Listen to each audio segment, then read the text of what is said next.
Your next class is in a few hours. You have an assignment due at the beginning of class, so you go to Portico, grab a cup of coffee, find a spot to sit down at your desk or table, whatever they call it there, and you start working, and then all of your friends come in, and they start talking to you. Oh, what are you doing? Working. It's only 45 minutes away, 3 pages, we got it. And then they leave, and then more friends come up. What are you doing? Still working. They talk for a little bit. Then finally the friends that you actually like, or maybe you're close with, whatever you want to say, they come and they start talking to you, and you're like, okay, well, now I gotta give them attention. They're my friends, right? So you start typing and you're working, and you're not really typing and working. You're like, yeah. And then eventually you just kind of stop working. Has that ever happened with anyone in here? Y'all are lying just because Ehler's in here. It's a pretty harmless example that I think we can all relate to. But if we're honest, I think a lot of the times we let someone or something distract us from our assignments. And I'm not talking about your reading for Golden or your sermon for Homiletics II. I'm talking about your God-given assignments. Your assignments for the season that you're in, for the time that you're in, for the situation that you're in, for the people that you're surrounded with. And in the book of Nehemiah, the prophet Nehemiah kind of teaches us how to handle these distractions. And so in the book of Nehemiah, just background, because I know Old Testament, some people get them mixed up a lot. But in Nehemiah, he was the cupbearer for the Persian king. He decides, I'm going to go back to Jerusalem, rebuild the walls, rebuild the city.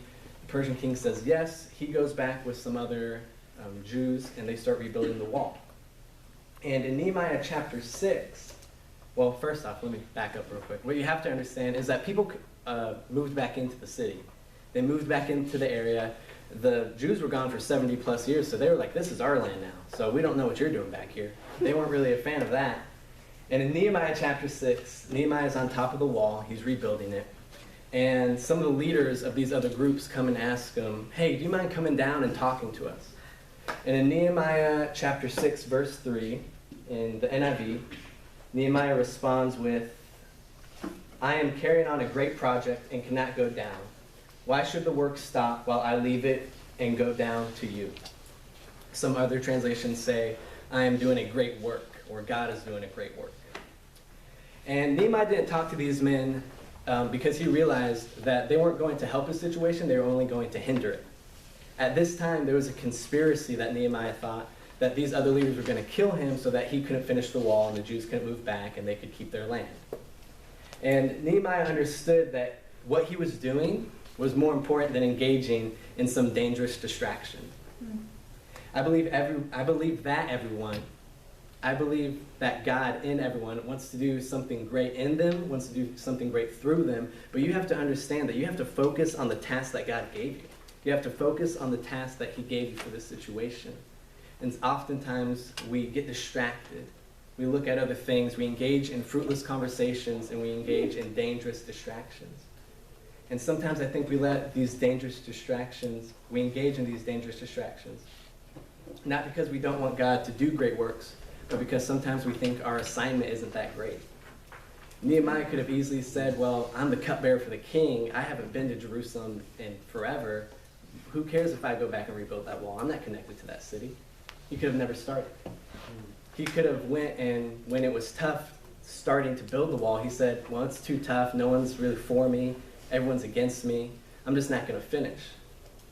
And oftentimes, what we need to understand is that just because it's hard doesn't mean that it's not worth it. Because that wall, it determined the health, the prosperity, and the safety of all the people that were behind the wall. He understood the importance of his assignment. Nehemiah wasn't a construction worker, he was a cupbearer. But he saw his assignment was too important, and he saw that God was too big for him to let a dangerous distraction or a fruitless conversation keep him from his assignment.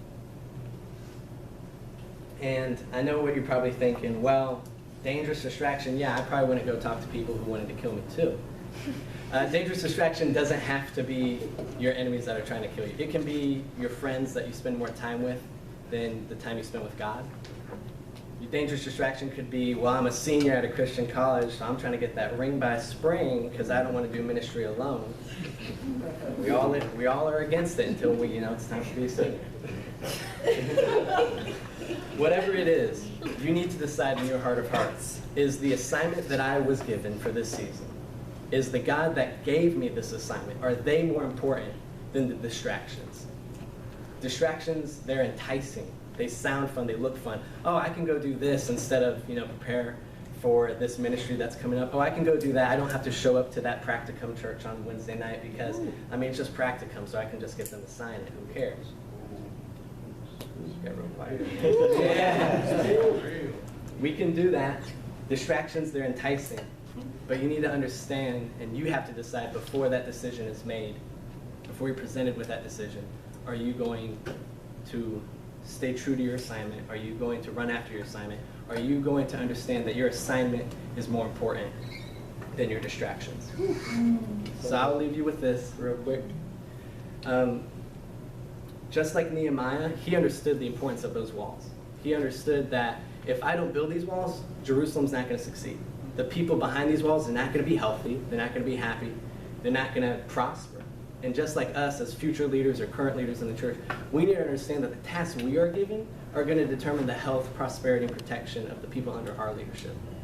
And so are we going to say, well, the task doesn't seem that important, so who cares? Are we going to say, no, God gave me this assignment, he gave me this task, and I'm going to adhere to it? Let's pray real quick.